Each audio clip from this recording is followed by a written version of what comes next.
और उस पर बैठे कौन? 10 रथ। क्यों भैया, क्या हालत हुई होगी रथ की? एक रथ पर 10 रथ। जनकपुर वाले कहते हैं इनके वंश में एक हुए महाराज भागीरथ। जब रथ पे 10 रथ बैठेंगे तो रथ तो भागेगी। गुरु जी के संग बैठे महाराज दशरथ। अच्छा एक बात और, राम जी की बारात में सब साधु संत गए, महात्मा गए कि नहीं? अच्छा महात्माओं को तो आपने देखा, जो भी महात्मा मिले सीताराम सीताराम राम राम राम राम सीताराम सीताराम करता कि नहीं? तिलक लगाए, दाढ़ी भी थोड़ी थोड़ी बढ़ गई। जिस बाराती को देखो वो ऐसे ही दिखता है। जनकपुर वाले कहते ऐसी बारात ही नहीं आई आज तक नगर में। क्यों? हाथ में माला, भाल में चंदन, हाथ में माला भाल में चंदन। और जितने बाराती दिखते हैं सब दाढ़ी वाले दिखा, अवध से मिथिला चली। सब दाढ़ी वाले दिखा दे, अवध से मिथिला चली। श्री राम जी की अजब बारात, अवध से मिथिला चली। श्री राम जी की।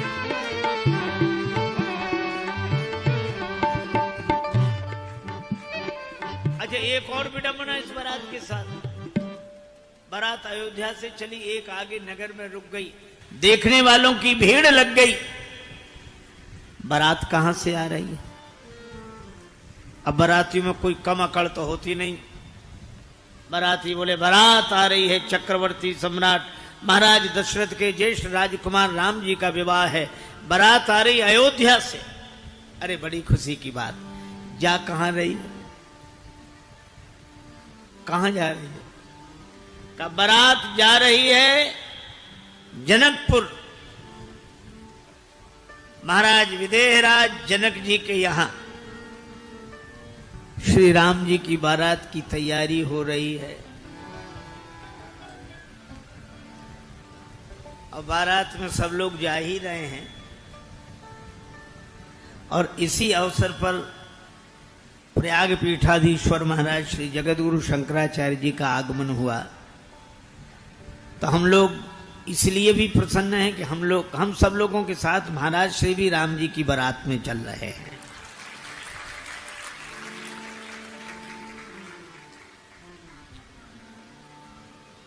तभी तो जनकपुर वाले कहते हैं।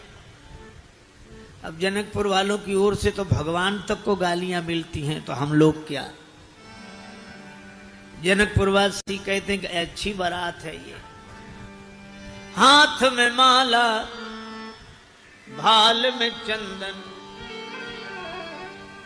और जितने दिखते हैं सब दाढ़ी वाले दिखात, अवध से मिथिला चली। वाले दिखात, अवध से मिथिला चली। श्री राम जी की अजब बारात, अवध से मिथिला चली। श्री राम जी की अजब बारात, अवध से मिथिला चली। एक दाढ़ी वाले और आ गए हैं हमारे परम संत महाराज श्री मंगलदास जी महाराज। आइए आइए आइए आइए बाबा। आज जितनी संत मंडली है सब राम जी की बारात में तैयार होकर आए हैं, बाराती होकर चल रहे हैं। आहा। अब पहले ही नगर में ये बारात पहुंची तो बारात देखने वाले आए। कहां से आ रही बारात? महाराज दशरथ के ज्येष्ठ राजकुमार राम जी का विवाह है, बारात अयोध्या से आ रही है। बारात अयोध्या से आ रही। वाह वाह, क्या कहना, कितनी सुंदर बारात। जा कहां रही? महाराज विदेहराज जनक जी के यहां जनकपुर। वाह वाह, क्या कहना। अब मूंछ पर हाथ घुमाया बारातियों ने। ऐसी वैसी बारात थोड़े ही। लेकिन दर्शनार्थियों ने एक ही बात पूछी कि जब बारात इतनी सुंदर है तो दूल्हा कितने सुंदर होंगे, दुल्हा कहाँ है? दूल्हा महाराज कहाँ है? अब बारातियों की सिट्टी पुट्टी गुम हो गई, क्या कहें? दूल्हा तो दूल्हा वो सामने वाले से कहते तुम बताओ दूल्हा कहाँ है? तो वो कहता जो तुम्हें पता सो हमें पता। अब ये कैसे कह दें कि दूल्हा है ही नहीं? दूल्हा पहले ही चले गए, बिना दूल्हे के आज तक किसी की बारात गई है? राम जी की बारात ऐसे ही समधी बन के मिथिलेश के धाम विनीत चले, समधी बन के अवधेश धनी, दुल्हाहु विवाह के हेतु बने, बिनु बाप के श्री रघुवंश मनी, दुल्ही श्री जानकी के गृह में, जननी हूं नहीं धरनी न जनी, और कतहू नहीं देखी सुनी, अवलों बर के बिन जात बारात बनी। और तुलसीदास जी कहते बनई न बरनत बनी बाराता, और बर है नहीं, बाराता बनी। बारात होती तो बर साथ में होते, ये तो बारात बनी है, दूल्हा है ही नहीं। अब कहें कैसे किसी से? तो कह दूल्हा कहाँ है? बोले वो तुम बता दो। बोले तो तुम्हें पता सो हमें पता। इतनी देर बहाना सोच रहे, बहाना सोच लिया। दूल्हा कहाँ? अरे बारात बहुत बड़ी है ना, भीड़ भाड़ ज्यादा है, दूल्हा महाराज पीछे आ रहे हैं, पीछे। आगे वालों ने तो अपनी जान बचाई, पीछे वाले बारातियों से पूछा कि दूल्हा कहाँ है? पीछे वाले बोले, आगे वालों ने क्या कहा था? आगे वाले तो कह रहे थे कि पीछे आ रहे। हाँ वो भीड़ ज्यादा है, बीच में निकल गए, बीच में। अब एक जगह तो इज्जत बच गई। यह बारात सब भांति मनोहर, किंतु न दुल्हा साथ, अवध से मिथिला चली। श्री राम जी की अजब बारात, अवध से मिथिला चली।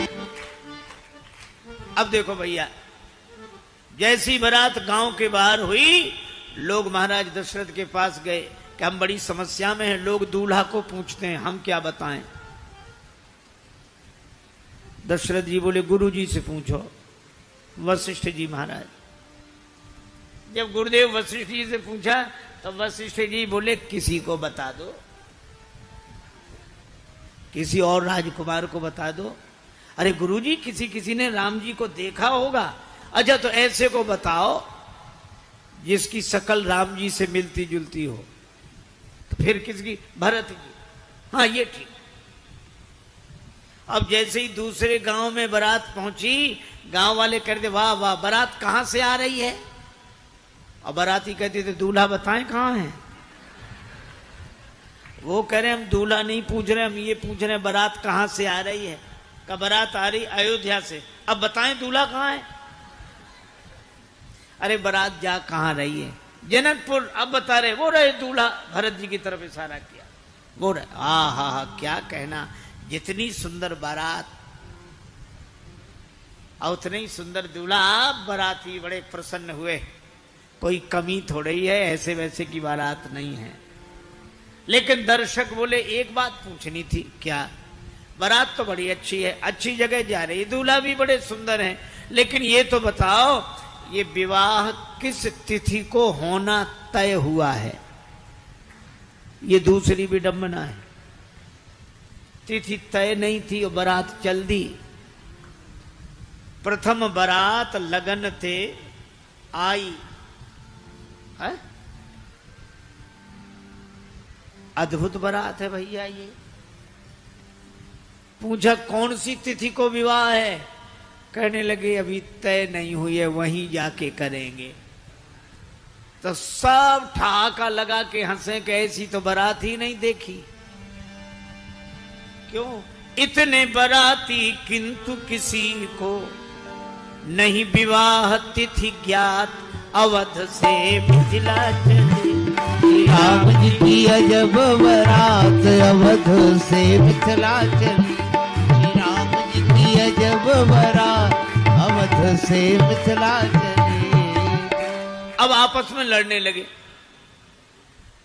पहले तिथि तय करा लेते, नाक कटवा दी, जहां जाए वहां यही पूछते हैं कौन सी तिथि को, कौन सी तिथि को। अब बिना तिथि तय हुए हम क्या बता दें? पर जनकपुर वाले बोले हम बता दें। तिथि के पहले बारात क्यों आ गई? क्यों आ गई? जनकपुरवासी कहते हैं तिथि तय होने के पहले बारात इसलिए आ गई क्योंकि अवधवासियों ने सोचा तिथि वहीं तय करेंगे, चलो। कहा क्यों? कहा मिथिला में बहु व्यंजन मिलेंगे। मिथिला में जाएंगे, तरह तरह के व्यंजन खाएंगे पिएंगे, वहीं होती रहेगी तिथि तय। लक्ष्मण जी ने कहा कि हमारे यहां खाने को नहीं है क्या जो आ गए हम पहले? सखियां बोली खाने को तो है, लेकिन मिथिला में बहु व्यंजन मिलेंगे और अयोध्या में यहां मरी गए सत्तू खात अवध से मिथिला चली। सत्तू खात अवध से मिथिला चली। यहां मरी गए सत्तू खात अवध से मिथिला चली। सखियन सो सुनी व्यंग वचनवर। सखियन सो सुन व्यंग वचनवर। राजे सहु बलि जात अवध से मिथिला चली। ये राजे सहु बल जात अवध से मिथिला चली। श्री राम जी की अजब बारात अवध से मिथिला चली। श्री राम जी की अजब बारात अवध से मिथिला चली। और यह विलक्षण बारात जनकपुर में आई। जनवास में ठहरा दिया गया। पर सखियां कहती हैं कि 2 राजकुमार और आए हैं, वैसे ही है जैसे राम जी और लक्ष्मण जी। कई आए कहां से, कैसे आए?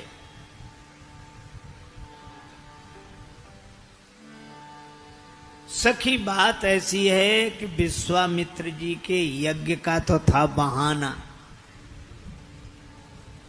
श्री दशरथ जी को चौथे पन में 4 पुत्र हुए। 15-15 वर्ष के हो गए, पर कोई देखने ही नहीं आता था। कोई देखने आए तब तो शादी विवाह सगाई की बात होए, कोई नहीं आता, देखने ही नहीं आता। अब बड़ी परेशानी।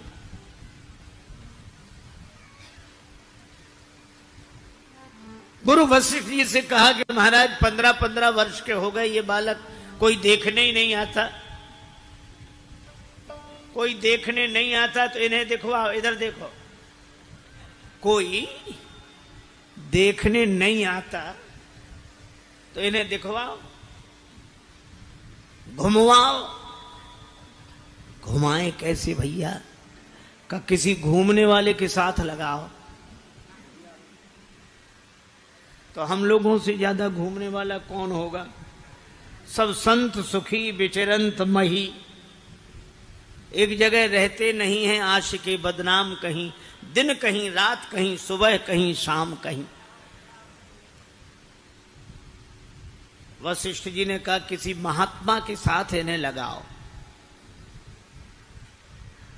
पर किस महात्मा के साथ? बोले ऐसे महात्मा को खोजो जो पहले राजा रहे हों। तो कहा विश्वामित्र जी ठीक पहले के राज्य परिवारों से परिचित हैं, इनके साथ भेजो। अब विश्वामित्र जी बुलाए गए।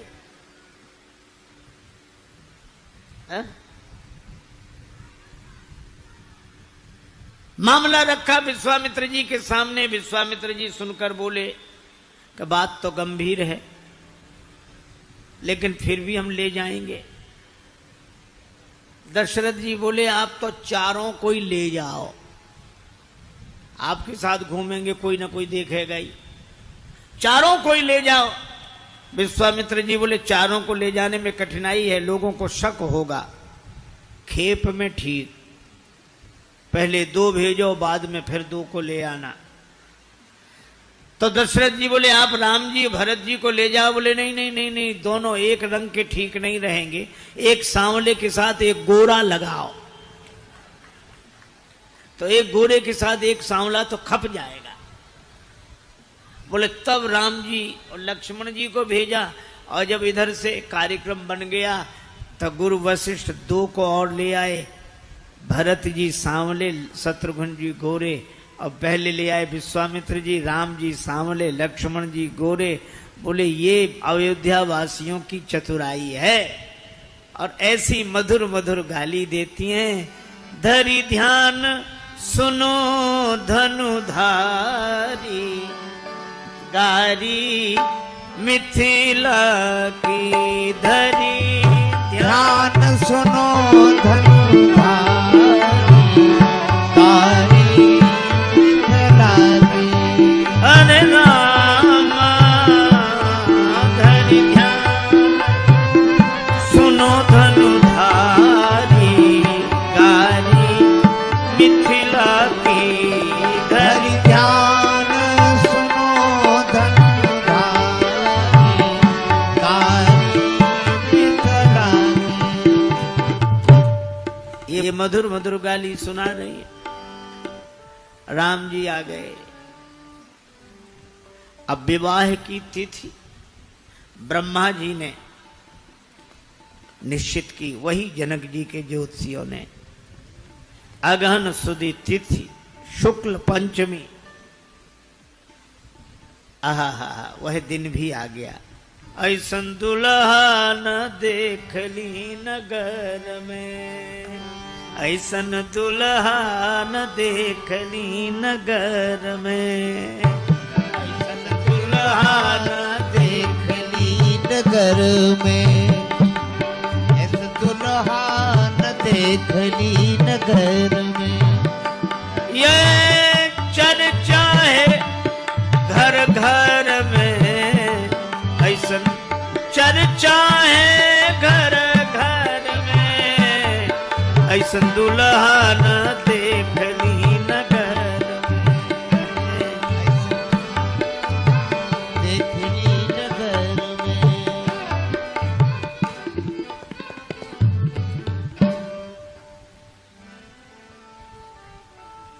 भोजपुरी में गाते हैं, और बुंदेलखंडी लोग भी पीछे नहीं, वो भी कहते हैं, देखो सखी छवि सिय बन रे, आली सियावर कैसा सलोना, आली सियावर कैसा सलोना, कोटि मदन मूर्ति निवछावर, कोटि मदन मूर्ति न्योछावर, दे देरी सखी भाल दिठोना, दे देरी सखी भाल ढिठोना, आली सियावर कैसा सलोना, आली सियावर कैसा सलोना। एक एक पंक्ति। एक दूसरी सखी कहती है, रघुनंदन दूल्हा मापोरी, रघुनंदन दुल्हा बांकोरी, रघुनंदन कोटि मदन मूर्ति निवछावर, कोटि मदन मूरत निवछावर, ऐसो छैल मजा कोरी रघुनंदन, ऐसो छैल मजा कोरी रघुनंदन। अब अलीगन बचवे की नैया, अब अलीगन बच फेंकी नैया, परत गलिन में डाकोरी रघुनंदन, रघुनंदन दुल्हा बांकोरी रघुनंदन। और दुल्हा सरकार श्री राम जी का ऐसा सौंदर्य देखा कि सामान्य जनों की कौन कहे। आज मिथिला नगरिया निहाल सखिया, चारों दूल्हा में बड़का कमाल सखिया। चारों दुल्हा में बड़का कमाल सखिया। आज मिथिला नगरिया निहाल सखिया। आज मिथिला नगरिया निहाल सखिया। चारों दूल्हा में बड़का कमाल सखिया। चारों दुल्हा में बड़का कमाल सखिया। और राम जी के इस दूल्हा रूप को देखकर ब्रह्मा जी मोहित हो गए, लेकिन थोड़ी देर मोहित हुए और फिर इधर उधर देखा तो फिर परेशान हो गए। ब्रह्मा जी बुद्धि के देवता हैं, शंकर जी भी आए हैं, शंकर जी विश्वास है। पार्वती जी ने कहा कि मैं राम जी के विवाह में जाऊंगी। शंकर जी बोले हम भी तो चलेंगे। पार्वती जी बोली आप मत चलो, कहीं दर्शन के लालच में तीसरा नेत्र खोल दिया और आग बरसने लगी तो ठीक नहीं रहेगा। शिव जी ने कहा पार्वती मेरा तीसरा नेत्र केवल आग ही नहीं बरसाता है, पानी भी बरसाता है। कब इस तीसरे नेत्र के आगे काम आ जाए तो ये तीसरा नेत्र आग बरसाने लगता है, और इस तीसरे नेत्र के आगे अगर श्री राम आ जाएं तो ये प्रेम का जल बरसाने लगता है। और शिव जी ने देखा राम रूप नखसिक सुभग बार ही बार निहारी, पुलक गात लोचन सजल। और तीसरा नेत्र भी खुल गया है। नयन पंच 10 अति प्रिय लागे। 15 नेत्रों का वर्णन है और एक मुख में 3 नेत्र, तब तो 15 हुए। शंकर राम रूप अनुरागे, नयन पंच 10 अति प्रिय लागे। और इसीलिए पार्वती जी से बोले कि देखो अब तो मेरे तीसरे नेत्र से जल बरस रहा है, अब तो ठीक है। पार्वती जी बोली हाँ है तो प्रसन्नता, लेकिन क्या आप राम जी कोई देखना, दूल्हा कोई देखना, दूल्हा जिस पर बैठे हैं उसे मत देखना। क्यों? का उसे देखोगे तो आग बरसाने लगेगा तीसरा नेत्र। इसलिए क्योंकि बाज वेश जनु काम बनावा, काम ही तो राम जी का घोड़ा बना है। तो कहीं सवारी की ओर देखा और आग बरसने लगी तो पूरा कार्यक्रम ही बिगड़ जाएगा। शंकर जी बोले नहीं पार्वती, इस काम को देखकर मेरा तीसरा नेत्र आग नहीं बरसाएगा। तो उस काम में और इस काम में क्या अंतर है? शिव जी बोले वह काम स्वच्छंद था, ये काम स्वतंत्र तो है पर स्वच्छंद नहीं। वह काम आम पर बैठा था और इस काम पर राम बैठे हैं। वह काम आम पर बैठा था, इस काम पर राम बैठे हैं। अजब कितनी अद्भुत बात है। ये घोड़ा बना है तो लगाम लगी है, और लगाम राम जी के हाथ में है। जिस काम की लगाम, जिस काम का नियंत्रण भगवान के हाथ में हो, वह काम तो वंदनीय है। अर्जी हमारी और मर्जी तुम्हारी है। इसीलिए हमारे यहां काम को देवता कहा है, कामदेव। हालांकि क्रोध को कोई देवता नहीं कहता कि क्रोध देव, लोभ देव, मोह देव, नहीं, काम देव। लेकिन देव क्या, ये काम तो परमात्मा का रूप है। भगवान श्री कृष्ण कहते हैं श्रीमद् भगवद गीता में, धर्मा विरुद्धो कामोस्मि भरत ऋषभ। जो धर्म सम्मत काम है वह मेरा ही रूप है, लेकिन जिस काम की लगाम राम जी के हाथ में हो वो काम वंदनीय है। परेशान है ब्रह्मा जी। विधि भयो आचरज विसेखी। विधि भयो आचरज विसेखी। निज करनी कछु कतहु न देखी। निज करनी निज कतहु न देखी। ब्रह्मा जी बड़े परेशान, क्यों? यहाँ हमें हमारा बनाया हुआ कुछ दिख ही नहीं रहा है, जब सब कुछ हमारा बनाया हुआ है। सारा संसार, अरे हम लोग जितने यहाँ दिखाई दे रहे हैं या कहीं भी संसार में जितने ये पुतले बने हैं, ये सब ब्रह्मा जी की फैक्ट्री का निर्माण है। एक बार मैं ऐसे ही कह रहा था कि ब्रह्मा जी ने बनाया सबको, तो एक आदमी बोला कुछ चीजें तो ब्रह्मा जी ने बेकार लगा दी। हम कहा कैसे? बोले जैसे शब्द सुनने के लिए कान बहुत थे, ये काहे को लगा दिए डंठल, ये ढक्कन काहे को लगाए? अरे हमने कहा ब्रह्मा जी जानते थे बुढ़ापा आएगा, आंख कमजोर होगी, हम लोग चश्मा लगाएंगे तो चश्मे के हैंडल कहाँ रहेंगे, इसलिए पहले से इंतजाम करके रखा।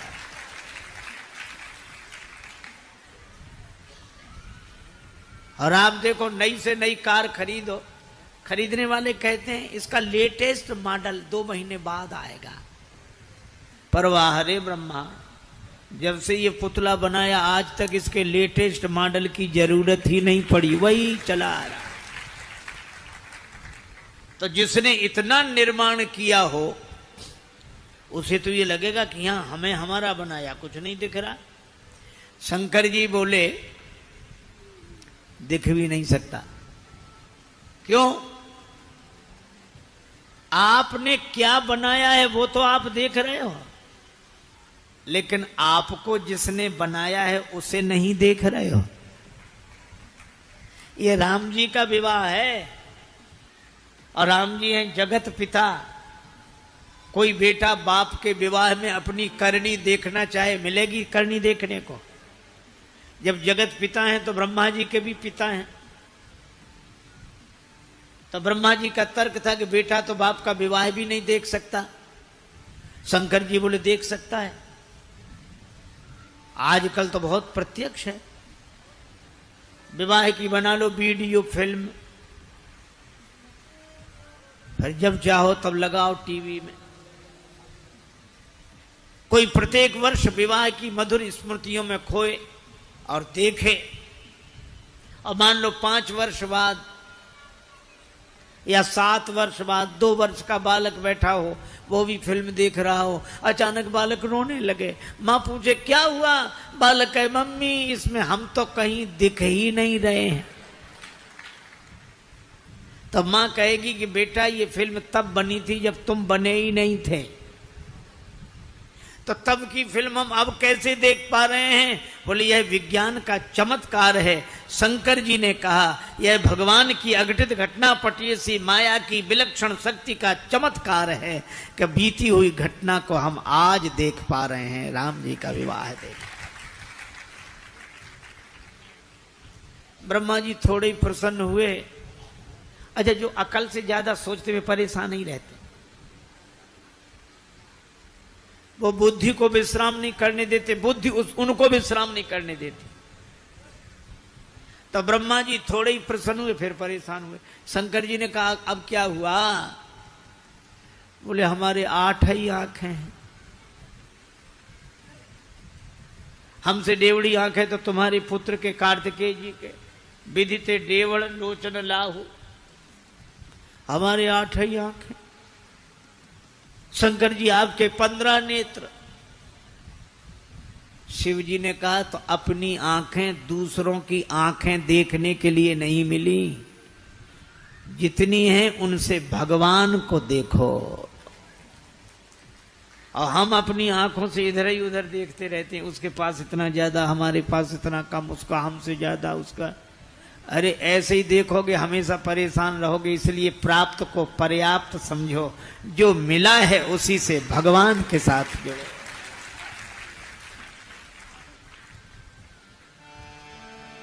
आज श्री राम सीता का शुभ विवाह है, अजी वाह वाह अजी वाह वाह